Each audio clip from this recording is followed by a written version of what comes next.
anatomía, diciendo que la vesícula biliar está situada en la cara visceral y unión de los lóbulos hepáticos derecho e izquierdo.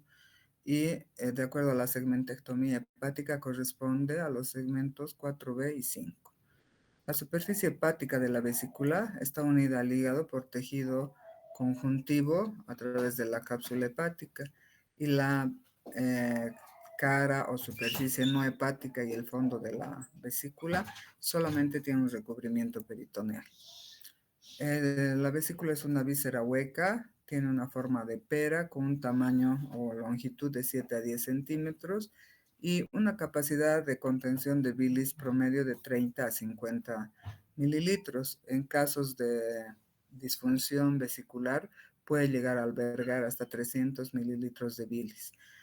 Tiene 4 áreas anatómicas: el fondo, el cuerpo, el infundíbulo y el cuello, que lo vamos a ver en la siguiente diapositiva. Su irrigación está dada en un 95% por la arteria cística, que generalmente es rama de la arteria hepática derecha, y su drenaje venoso va por la vena cística hacia la porta y las venas más pequeñas o secundarias directamente drenan hacia el hígado. La inervación de la vesícula está dada por el parasimpático a través del nervio vago y sus ramas simpáticas y celíacas del plexo celíaco. Y a nivel simpático preganglionar, los segmentos T8 y T9. Quirúrgicamente, lo que nos interesa en la vesícula biliar es determinar los triángulos quirúrgicos que nos van a ayudar a tener una cirugía segura. Estos son dos triángulos, ¿no? El triángulo más pequeño, llamado triángulo de Calot, está formado por la arteria cística en su borde superior, el conducto hepático común en el borde interno y el conducto cístico en el borde externo. A diferencia con el triángulo hepatocístico o triángulo de Bodel, este tiene el borde inferior del hígado como límite superior. Los dos otros bordes son similares en ambos triángulos, o sea, el borde interno con el conducto hepático común y el externo con el conducto cístico. En este triángulo hepatocístico o triángulo de Badel se encuentra la arteria cística y ese es el objetivo de ubicar bien los límites de este triángulo. Bien, vayamos a la parte quirúrgica de la vesícula biliar, y la cirugía más frecuente es la colecistectomía. Etimológicamente, esta palabra viene del griego, que significa cole, bilis, cisto, vesícula o vejiga, y ectomía, que significa extirpación o ablación. Entonces, traduciendo esta palabra, vendría a ser la extirpación quirúrgica de la vesícula biliar, cuando está indicada, sobre todo en casos de litiasis vesicular, tumores de vesícula, sobre todo en casos iniciales, y los traumas vesiculares. Y como hay indicaciones, también tenemos contraindicaciones para este procedimiento. Estas contraindicaciones pueden ser absolutas o relativas. Las absolutas parten por el desconocimiento de la técnica, la negativa del paciente a operarse en casos de pretender hacer una cirugía laparoscópica, la intolerancia a la anestesia general, coagulopatías refractarias, y también está contraindicada la cirugía en el carcinoma avanzado de vesícula. Dentro de las contraindicaciones relativas, tenemos cirugías previas en abdomen superior, la colangitis, peritonitis generalizada, cuadros de cirrosis, hipertensión o enfermedad pulmonar obstructiva crónica, las fístulas colecistoentéricas, la obesidad mórbida y el embarazo. ¿A través de qué técnicas podemos realizar este procedimiento? La técnica convencional o abierta, que es la técnica antigua por excelencia, la cirugía laparoscópica o cerrada, la colecistectomía a través de SILS o SILC, la colecistectomía a través de la técnica de Notes y la cirugía robótica. Empecemos por la cirugía convencional cuando está indicada.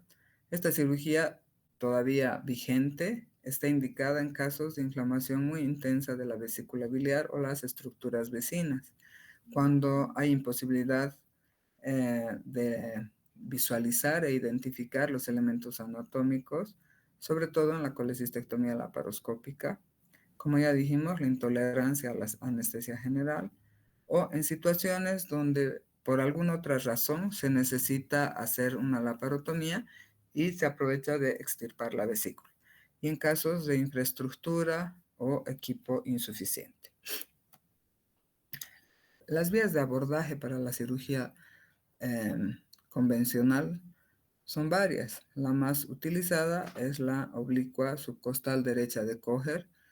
En casos de ángulo cerrado, pacientes muy delgados, la cirugía a través de una laparotomía media supraumbilical y las incisiones paramedias supraumbilicales. La laparotomía media se la realiza cuando no hay un cuadro clásico de una colecistitis aguda y ante patología abdominal asociada, y en pacientes con un ángulo costofrénico muy cerrado. La incisión subcostal derecha o subcostal de Kocher es la incisión por excelencia para este tipo de patologías, no solo de la vesícula, sino de todo lo que es el cuadrante superior derecho, ya que nos brinda una exposición óptima del hígado, de la vesícula, la vía biliar y estructuras adyacentes. Y esta se puede ampliar tanto en sentido medial como en sentido lateral. Para la incisión subcostal derecha vamos a tener las referencias anatómicas, que van a ser el cifoides, el reborde costal, y a 2 centímetros por debajo del reborde costal en sentido oblicuo hacia la línea clavicular media, realizamos la incisión oblicua, incidiendo la piel, el tejido celular subcutáneo, la aponeurosis del oblicuo mayor, el oblicuo mayor en sentido transverso a sus fibras. Muchas veces cuando los pacientes son obesos y se requieren incisiones muy grandes, se llega a abarcar la parte muscular del oblicuo menor, la cual también se incide a través de una sección transversa a la dirección de sus fibras, y por último el peritoneo. Una vez abierto el peritoneo, se deprimen las vísceras intraabdominales y se procede a la extensión de la incisión. Los pasos iniciales de esta técnica van a darse a través de una buena separación y aislamiento de todo lo que es el campo quirúrgico. Primeramente, separando el ligamento hepatoduodenal, posteriormente pinzando el fondo vesicular, y esto se lo hace a través de colocación de compresas, y a todo esto se llama la preparación del campo quirúrgico. Esto se logra a través de 2 técnicas. La colecistectomía abierta tiene la técnica anterógrada y la técnica retrógrada. La técnica anterógrada quiere decir que va del fondo de la vesícula hacia el cuello vesicular o bacinete. Esta técnica anterógrada tiene los pasos iniciales casi similares a cualquier otra técnica donde necesitamos una exposición adecuada. Entonces, primero, para exponer adecuadamente esta vesícula, lo que vamos a hacer es prensar el fondo vesicular, tomar un separador Doyen o alguna valva autoajustable para separar la cara visceral del hígado. Separamos a través de una compresa hacia el lado medial, el estómago, hacia el lado inferior, el duodeno y el colon. De tal manera que nos van a quedar todas las estructuras vesiculares vistas. Y aquí tenemos fondo, prensado, y aquí tenemos donde está el 2, 3 y 4, las valvas a través de protección de una compresa para el hígado, para el estómago y para el duodeno. Posteriormente, en la técnica anterógrada se empieza la disección del lecho hepático vesicular a través de maniobras con electrobisturí o con tijera, pueden ser cortantes o con electrofulguración. Se libera todo el lecho vesicular y esto nos va a permitir llegar al cuello vesicular donde se encuentran los elementos que tenemos que seccionar. Esto tenemos que tener bien visualizados para no cometer ninguna lesión o maniobra inadvertida. Entonces, en esta técnica, primero se libera todo el órgano y posteriormente se realiza el manejo de los elementos vasculares y biliares. Una vez que está separada la vesícula del lecho, se tracciona el infundíbulo para visualizar la arteria cística y el conducto cístico. Y aquí es donde tenemos el triángulo de Calot: conducto hepático común, cístico y arteria cística. Posteriormente, cuando se tiene la seguridad de que estos elementos están bien visualizados, se procede a la ligadura, clipado o ligadura, sección y de ambos cabos de la arteria cística. Y posteriormente se visualiza el conducto cístico desde su infundíbulo vesicular hasta la emergencia en el hepático común. De tal manera de que logrado esto, se procede de la misma manera que con la arteria: ligadura proximal y distal. De esta manera se realiza la ablación vesicular. En la técnica retrógrada, o sea, la técnica retrógrada nos habla de la disección de la vesícula, iniciándose en el cuello vesicular o en el infundíbulo y yendo en sentido reverso hasta el fondo.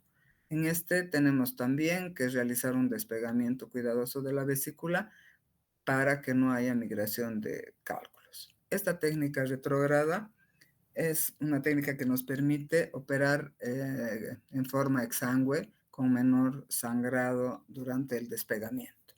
Para la técnica retrógrada, iniciamos de la misma manera los pasos iniciales que para la anterior técnica, prensando el fondo vesicular, traccionando con otra pinza de Fester el bacinete de tal manera de que queden expuestos los elementos biliares y vasculares. O sea, nuevamente tenemos a la vista el triángulo de Calot. Y se procede primero a liberar el peritoneo vecino y a individualizar tanto la arteria cística como el conducto cístico. Y se va a proceder de la misma manera.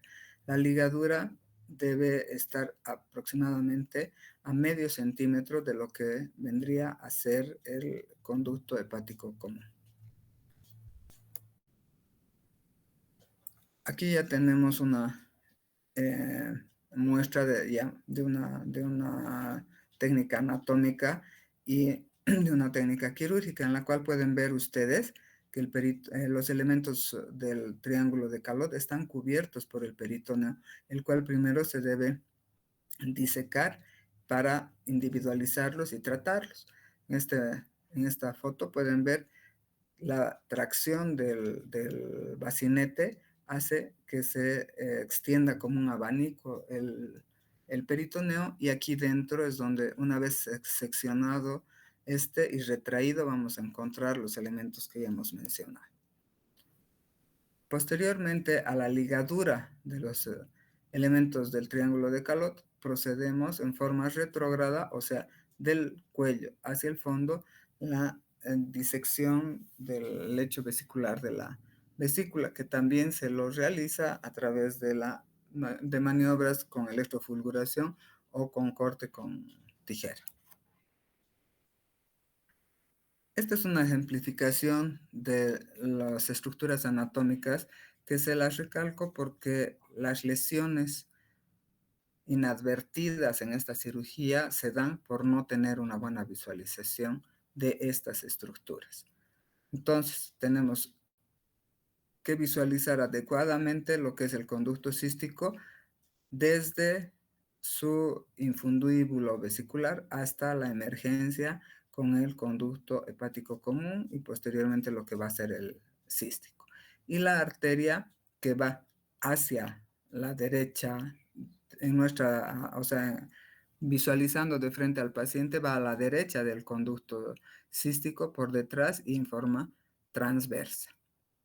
La arteria cística tiene muchas variaciones. Aquí, por ejemplo, vemos que tiene una rama anterior y una rama posterior, las cuales nos hacen confundir porque la emergencia de estas ramas puede ser directamente la hepática derecha, lo cual al lesionar o seccionar va a dar una isquemia hepática importante.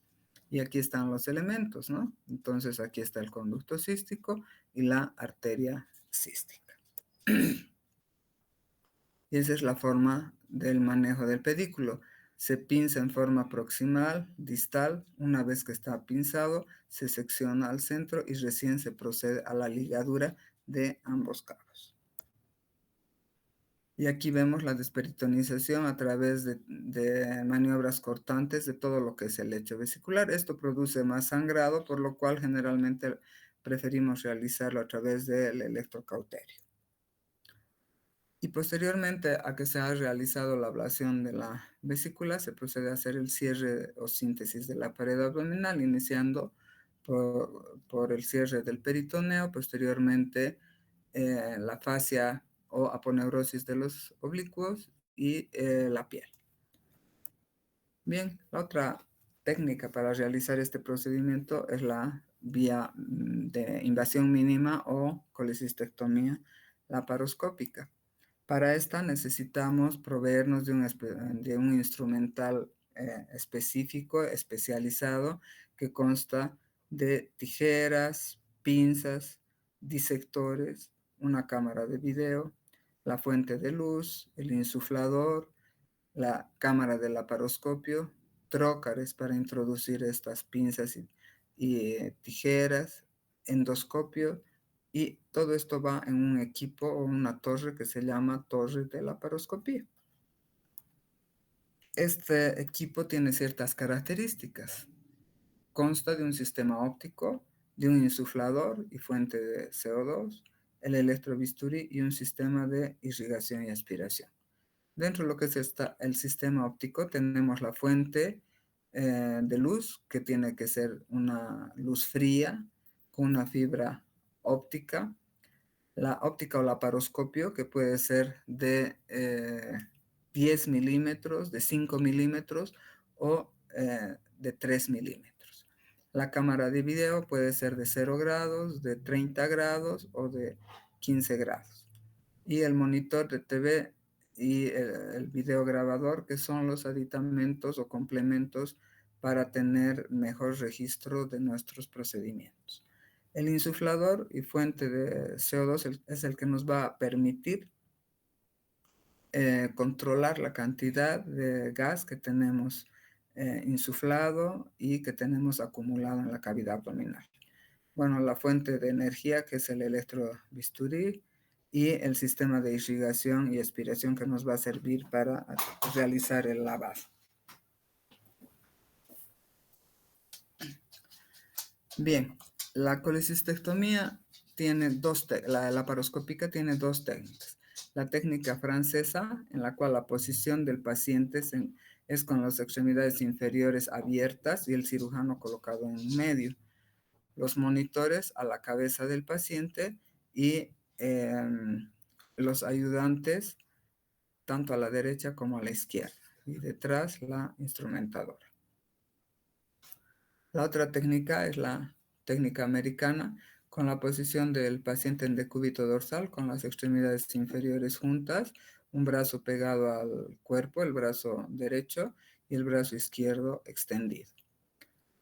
Los monitores también van a la cabecera del paciente, el cirujano está a la izquierda del paciente, su primer ayudante enfrente, el segundo ayudante y el tercer ayudante o la instrumentación. En esta técnica laparoscópica, en la cual realizamos el procedimiento a través de trócares, tenemos ciertas posiciones determinadas para la colocación de estos, que van a variar de acuerdo a la técnica francesa o a la técnica americana en el sitio de colocación. Sobre todo, el primer trocar es a nivel periumbilical en ambas técnicas y el trocar que varía en la técnica francesa es el segundo trocar que se lo coloca a la línea media a mitad entre el sifoides y el ombligo. En la técnica americana, el segundo trocar va en la región subsifoidea, el tercer trocar en la línea medio clavicular y en la línea axilar anterior el cuarto trocar. Y son similares en la otra técnica. Bien, una vez colocado el paciente en la posición adecuada, tenemos que determinar la técnica por la cual vamos a acceder a la cavidad abdominal. Para esto también tenemos una técnica cerrada y una técnica abierta. La técnica cerrada es a través de una aguja llamada aguja de Veress. Esta técnica lo único que requiere es una incisión muy pequeña de la piel del tejido celular subcutáneo y el resto se hace a través de una punción con esta aguja hasta llegar a la cavidad abdominal. En la técnica abierta se utiliza un trocar especial llamado trocar de Jason, que ahorita les voy a explicar qué características tiene, pero se llama abierta porque la diéresis de la pared abdominal tiene que hacerse hasta la aponeurosis. Bien, vayamos con la técnica abierta. Esta es la técnica que menos se utiliza. Este trocar es un trocar especial que realmente tiene su precio, el costo es elevado y no se justifica en todos los casos. Se utiliza la técnica abierta cuando hay cirugías previas, cuando hay una pared abdominal muy gruesa, muy dura o fibrosa, que dificulta y es riesgosa para la colocación de una aguja de Veress. Por tanto, se prefiere incidir toda la pared abdominal. A nivel de la aponeurosis se hace una pequeña incisión que nos va a permitir introducir este trocar, que como ven tiene una rosca a través de la cual va a fijarse en estas estructuras de la pared abdominal. Tiene dos orificios laterales en los cuales uno puede anclar las suturas con las cuales va a cerrar este orificio al terminar la cirugía. Tiene una válvula para la conexión del gas y su capuchón, que es el que se retira una vez que se ha introducido el trocar. Y aquí tenemos la ejemplificación anatómica, ¿no? Estas son las piel, celular, músculo oblicuo, o perdón, aquí están los rectos, y a nivel del rafe medio se hace una pequeña incisión a través de la cual se coloca el trocar que ingrese toda esta rosca para que quede bien fijado los puntos de sutura que ya quedan pre-colocados desde el inicio de la cirugía, la conexión a la fuente de luz para ver de entrada y al CO2. Entonces aquí tenemos las referencias anatómicas. Región periumbilical a medio centímetro o prácticamente casi transumbilical, medio centímetro en sentido transversal, incisión que se realiza valiéndonos de dos pinzas de agarre para levantar la aponeurosis a nivel del rafe medio y la colocación del trocar de Jason, su conexión con la bomba, con la válvula para la insuflación del CO2 y a través de este orificio se va a realizar la visualización de los órganos de la cavidad abdominal. ¿Qué diferencia tenemos con la técnica cerrada? La técnica cerrada se la realiza en pacientes que no tienen cirugías de abdomen superior previas, en pacientes que nos permiten solamente a través de una punción poder ingresar hasta el interior de la cavidad abdominal. Esta aguja tiene una longitud que varía de acuerdo al tipo de cirugía y puede ir desde los 10 hasta los 15 centímetros de longitud cuando se va a utilizar en pacientes obesos. ¿Qué características tiene? A diferencia del trocar, no tiene rosca, solamente es una aguja larga que tiene aquí un orificio que nos va a permitir introducir el CO2 y hacer las pruebas de colocación con insuflación de agua y la conexión definitiva y su válvula. ¿Cómo se hace? Incisión de 10 a 12 centímetros de acuerdo al tamaño del trocar que se va a colocar, solamente la piel y el tejido celular y sin necesidad de eh, realizar una incisión quirúrgica de la aponeurosis. Uno realiza la punción. La punción debe ir en sentido hacia la pelvis primero. Una vez que se atraviesa la aponeurosis, recién se coloca la, la aguja en sentido eh, cefálico. ¿Qué alternativa tenemos cuando no se puede realizar esto a nivel de la región umbilical? También se puede utilizar el punto de Palmer, que se encuentra a 2 centímetros por debajo del reborde costal izquierdo a nivel de la línea clavicular media.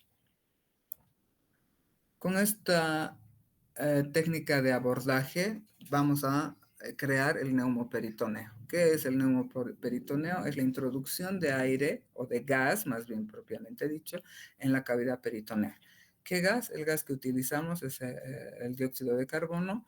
La presión que se debe alcanzar es entre 12 y 14 milímetros de mercurio y el flujo de inicio debe ser introducción o flujo bajo de CO2 hasta lograr estabilidad sistémica del paciente y posteriormente flujo alto para mantener la concentración de 10 a 14 milímetros durante todo el procedimiento. ¿Qué es el dióxido de carbono? Bueno, es un gas que tiene muchas ventajas. Primero que es incoloro, es muy barato, no es un gas combustible, es muy difusible, es muy soluble en agua, en sangre, se metaboliza rápidamente por la vía respiratoria y se absorbe en caso de que ingrese a los tejidos. Su absorción a través de los tejidos es muy rápida. Pero también tiene desventajas que pueden ser a nivel local o a nivel sistémico. A nivel local nos causa distensión peritoneal, que bueno, eso es lo que queremos, ¿verdad? Pero también puede causar reacciones vagales por la elevación del diafragma y alteraciones del retorno venoso, lo que va a incrementarnos el dolor. A nivel sistémico puede causar hipercapnia, acidosis, aumento de la poscarga, incremento de las catecolaminas y también estrés a nivel miocárdico. Bien, una vez hecho creado el neumoperitoneo, debemos continuar con la colocación de trócares. Este primer trócar, o trócar llamado también trócar umbilical, es un trócar que se introduce en forma ciega, ¿no? O sea, no tenemos una referencia visual de la introducción de este trócar. Y una vez que se introduce a la cavidad abdominal, recién a través de este se va a introducir la óptica, a través de la cual vamos a ver si no nos ocasionó ningún daño en la introducción de este trócar y nos va a servir también como referencia para la colocación de los trócares siguientes. Entonces, bajo visión directa, colocaremos los siguientes trócares en los lugares donde ya hemos mencionado. Y una vez que el paciente está ya preparado, iniciamos la colecistectomía laparoscópica de acuerdo también a una técnica reglada. En esta generalmente se utiliza la técnica retrógrada, se empieza por el infundíbulo y se tiene que separar el hígado a través de una tracción con una pinza de agarre del fondo vesicular en dirección cefálica y hacia el hombro derecho. Esto nos va a permitir separar el peritoneo y poder iniciar la disección en busca de las estructuras del hilio hepático. Entonces, para esto, aparte de esta prensión en el fondo, nos ayudamos de otra pinza de prensión que nos va a servir para traccionar y abrir toda esta región para tener una visualización adecuada. Y vamos en busca del pedículo hepático. Como ya dijimos, triángulo de Calot, arteria cística, conducto hepático común y conducto cístico. Prensión del fondo y presión del bacinete. Esto va a hacer, aquí está la visualización de esto mismo, esta maniobra nos va a permitir hacer una buena tracción para la individualización y visualización correcta de los elementos del triángulo. Entonces, nuevamente, se libera bien el peritoneo y se tiene arteria cística, conducto cístico, y aquí ya viene la vía biliar, a la cual no debemos acceder porque si ocurre eso estamos ocasionando un daño con consecuencias terribles para el paciente. Entonces, una vez que se liberan estos elementos, tenemos que realizar lo que se llama la visión crítica de seguridad de Strasberg. ¿Qué es esto? Es un paso que debe hacerse en forma obligatoria en todas las cirugías de vesícula y se llama visión de seguridad precisamente porque las consecuencias de no tener una visualización adecuada de estos elementos pueden tener consecuencias catastróficas para el paciente. Una vez que tenemos visualizados los elementos, la arteria y el conducto, recién podemos iniciar el manejo de los mismos. Y vamos a empezar. En la cirugía laparoscópica generalmente se utilizan clips de titanio de 9 milímetros porque deben abarcar todo el conducto cístico que tiene 4 milímetros de diámetro, ¿verdad? Entonces se dejan dos ligaduras, dos clips proximales y un clip distal. Esta distancia entre ambos clips debe permitirnos introducir una tijera para realizar la sección del mismo. Posteriormente a la clipadura y sección del conducto cístico se realiza el manejo de igual manera de lo que es la arteria cística. Y posteriormente al manejo de los elementos del triángulo de Calot, se procede a la desperitonización del lecho vesicular. Esto se hace a través de un electrocauterio o gancho de Hooke. Posteriormente a la enucleación de la vesícula se tiene que realizar una revisión minuciosa de lo que representa la hemostasia quirúrgica, en casos necesarios irrigación y colocación de drenajes. ¿Qué hacemos con la vesícula? Esta vesícula la tenemos que extraer por los puertos más de mayor diámetro, que son el umbilical y el subsifoideo, que representan trócares de 10 milímetros. O sea, es 1 centímetro que tenemos para la extracción de la vesícula. Entonces, la embolsamos y la tratamos de extraer por uno de estos puertos, ya sea por el subsifoideo o por el umbilical. Generalmente el umbilical nos permite mejor maniobrabilidad de la vesícula, por tanto se retira la vesícula en la bolsa junto con el trócar, se procede a separar, se abre la vesícula, se aspira la bilis y se trituran o extraen los cálculos de acuerdo a su tamaño para facilitarnos la extracción de la vesícula ya sin contenido. Y posteriormente viene la síntesis de pared, que igual que en las anteriores técnicas se tiene que realizar solamente en el trócar umbilical que va a quedarnos más o menos con 1,5 centímetros de apertura. En este se hace la síntesis haciendo una sutura en la aponeurosis y directamente en la piel. Los otros trócares no requieren síntesis aponeurótica porque son orificios muy pequeños y directamente se realiza la síntesis de la piel. Bien, otras técnicas también ya en la actualidad tenemos para realizar este procedimiento.